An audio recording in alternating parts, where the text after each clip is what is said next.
Viewers কেমন আছেন সবাই? আশা করি ভালোই আছেন। আমি ইলেকট্রিশিয়ান এমদাদুল।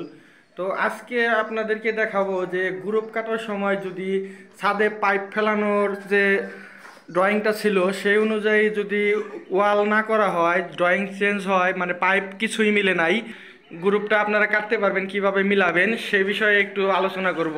এটি তেমন কঠিন কিছুই না, বা অনেকে চিন্তা করে যে পাইপ মিলে না, এখন আমি এটা কিভাবে মিলাবো, কিভাবে কাটবো।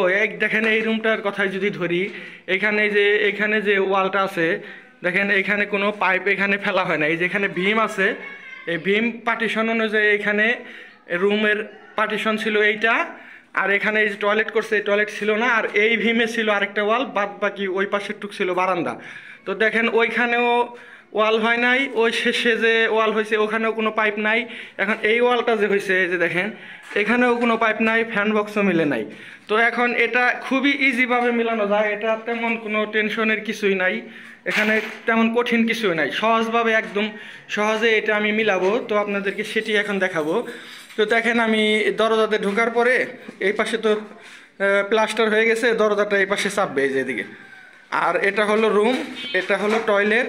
তো আমি এইখান দিয়ে ঢুকে, এই যে এখানে একটু গলির মতো রাখছে, এখানে কোনো দরজা নাও হতে পারে, এখান দিয়ে ঢুকে এখানে একটা ডোর থাকবে, এই যে এই জায়গায়, এই জায়গায়। তো এখান দিয়ে ঢোকার পরে আমি এখানে সুইচ বোর্ডটা করব। আর এটা গ্যাং সুইচ হবে না, পিওনো সুইচ। তো এখানে সুইচ বোর্ড করলাম, এখান থেকে কাটিং করে এখানে এনে আমি এখানে যে বাথরুমটা আছে এটার সুইচ বোর্ড এখানে দেব। আর এটার লাইট ফ্যান সব এই দিক দিয়ে তুলে এই দিক দিয়ে নেব। নেওয়ার পরে আমি এটার উপরে দেখেন, উপরে যেহেতু কোনো পাইপ নাই, তাই আমি এই সেলভারের উপরে কাটিং করি না। এখানে এই যে এখানে ফলসাদের ভিতরে ঢুকবে, ফলসাদের ভিতরে ঢুকার পরে আবার এই যে এখানে যে ডোরটা হবে, এই ডোরের নিচে কিন্তু এতটুক এটার যে ফ্রেম থাকে, এই ফ্রেমের নিচ দিয়ে পাইপ দিয়ে উঠিয়ে আবার এই যে এদিক দিয়ে আনবো। এই যে এদিক দিয়ে আনার পরে এই যে দেখেন এখানে একটা বক্স থাকবে, এই এই এই রুমের ভিতরেই এই রুমটা বন্ধ করার জন্য সার্কিট ব্রেকার থাকবে এখানে। বারান্দার এখানে একটা চুলা চলবে, ইলেকট্রিক চুলা, এই যে এখানে, এই যে এখানে, তার জন্য এখানে একটি পাওয়ার সকেট করব। এটার সার্কিট প্লাস এই রুমের সার্কিট, এটা এখানে আমি ছোট একটি বক্স করব, এইচডি বক্স, এই যেগুলা।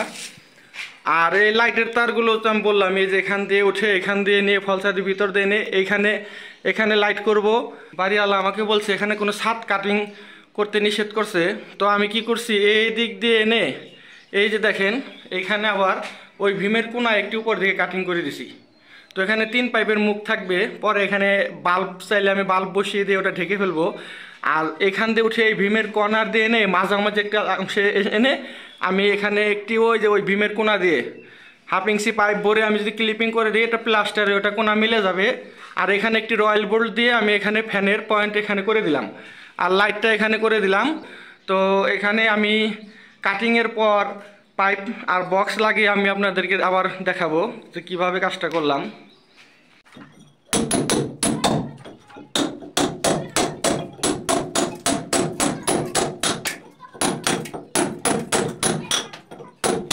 ভিউয়ার্স দেখেন এখন আমি রুমটি পুরা আমি পাইপ এবং বোর্ড ফিটিং করে কমপ্লিট করেছি। দেখেন এই যেখানে আমি সুইচ বোর্ড করেছি, আর এখানে এই বাথরুমটির সুইচ বোর্ড এখানে করেছি, আর এই দিক থেকে পাইপ এখান থেকে এনে এই যে উপরে ফলসাদের উপর দিয়ে দিছি। আর এই যে দেখেন এখানে একটি বক্স করে এটাও ফলসাদের ভিতরে দিয়ে দিছি। এখানে ফলসাদের ডোরটা লাগানো হইলে ডোরের নিচে যে ফ্রেমটা থাকবে এদিক দিয়ে এনে তারটা ঢুকিয়ে এখানে এই সুইচ বোর্ডে চলে আসবে। মানে এই সুইচ বোর্ড থেকে লাইট ফ্যান এবং পাওয়ার এদিক দিয়ে ঘুরে এই বক্সে এসে এখান থেকে এই যে উপরে এটার ভিতর দিয়ে প্রবেশ করে, এই যে এতটুক জায়গা বাড়িওয়ালা আমাকে ছাদ কাটতে নিষেধ করছে, এখানে উনি পাইপ দিয়ে দিবে বলছে, না হলে আমি এখানে ছাদ কাটিং করে এখানে মিলিয়ে দিতাম।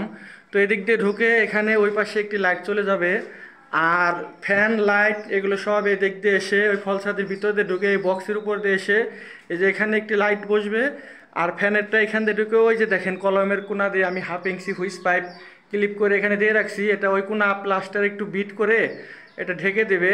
যেহেতু আমার পাইপ মিলে নাই, আজকের ভিডিওতে মূলত পাইপ না মিললে কিভাবে আপনারা কাজগুলো করবেন, ভীম এবং কলাম না কেটে, ছাদ না কেটে, দেখেন আমি কাজটা কিভাবে করছি। তো ফ্যানের লাইন এখানে আমি রয়্যাল বোল্ট দিয়ে করে দেবো।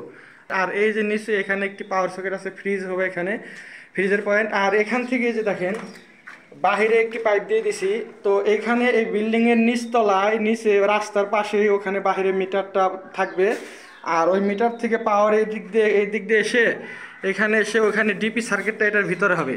আর যেহেতু এটি এলো এক রুমের একটি ইউনিট, এক রুমের সাথে একটি অ্যাটাচ টয়লেট আর বারান্দায় যে একটি কিচেন, মানে একটি কিচেন আর একটি অ্যাটাচ টয়লেট আর একটি রুম।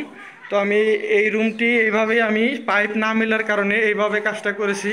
তো বেশ আরেকটা জিনিস, এই যে টয়লেটের লাইটটা আমি কোথায় দেবো, তো দেখেন আমি তো এখানে সুইচ বোর্ড করছি, এটা দিয়ে উঠে ফল ছাদের ভিতরে আমার একটি পাইপ আমি ঢুকিয়ে রাখছি। এই যে আপনাদের যদি দেখাই, এই যে ওই পাইপ দিয়ে উপর থেকে ফল ছাদের উপর থেকে যে কোনো কোনায় যে কোনো জায়গায় ডিল করে নামাই ওখানে লাইট দেওয়া যাবে। আর এই যে এই পাশে যে বক্সটার নিচে দেখেন, এই যে এদিক দিয়ে একটা পাইপ নামছে, এটা কিসের জন্য, এটা হচ্ছে এই যে এই পাশে যে এখানে একটি কিচেন করছে, তো এখানে একটি পাওয়ার সকেট দেওয়া হয়েছে। এই যে এখানে যদি ইলেকট্রিক চুলা বা ব্লেন্ডার কিছু চালায় সেজন্য এই সকেটটা এখানে দেওয়া হয়েছে। আর এটার জন্য একটা ব্রেকারও এখানে থাকবে। আর যেহেতু এটি একটা ওয়ান ফ্ল্যাট সিস্টেম, মানে এক রুমের ভিতরেই একটা ফ্যামিলি থাকবে, এর জন্য বক্সটা এখানে দেওয়া হয়েছে। যেহেতু ড্রয়িং রুম নাই আর মিটার যেহেতু এই পাশে বসবে নিচে, এর জন্য এদিক দিয়ে এনে এখানে সার্কিট ব্রেকার করে এই রুমের সার্কিট ব্রেকার এবং মিটারের যে ডিপি সার্কিট দুইটাই এখানে বসবো। তো আজকের এই ভিডিওটি মানে যারা পুরাতন তাদের জন্য না, যারা নতুন কাজ শিখতেছেন বা কাজ শিখতে আগ্রহী তাদের জন্য এই ভিডিওটা। অনেকে আবার অনেক রকম কমেন্টস করতে পারেন আপনারা, আগেই বলে রাখি এটি যারা অনেক পুরাতন মিস্ত্রি বা অনেক দিন যাবত কাজ করেন, কাজ ভালোভাবে বুঝেন, তাদের জন্য এই ভিডিওটি না। তো ভিউয়ার্স, আশা করি আপনারা দেখতে পারলেন কিভাবে পাইপ না মিললেও একটি রুমে গ্রুপ কাটা এবং এই বোর্ড এবং পাইপ ইনস্টল করতে হয় এবং কিভাবে এটি ওয়ারিং হবে। তো ভিডিওটি দেখার জন্য সবাইকে ধন্যবাদ। তো এই ধরনের আরও ভিডিও পেতে অবশ্যই চ্যানেলটি সাবস্ক্রাইব করবেন।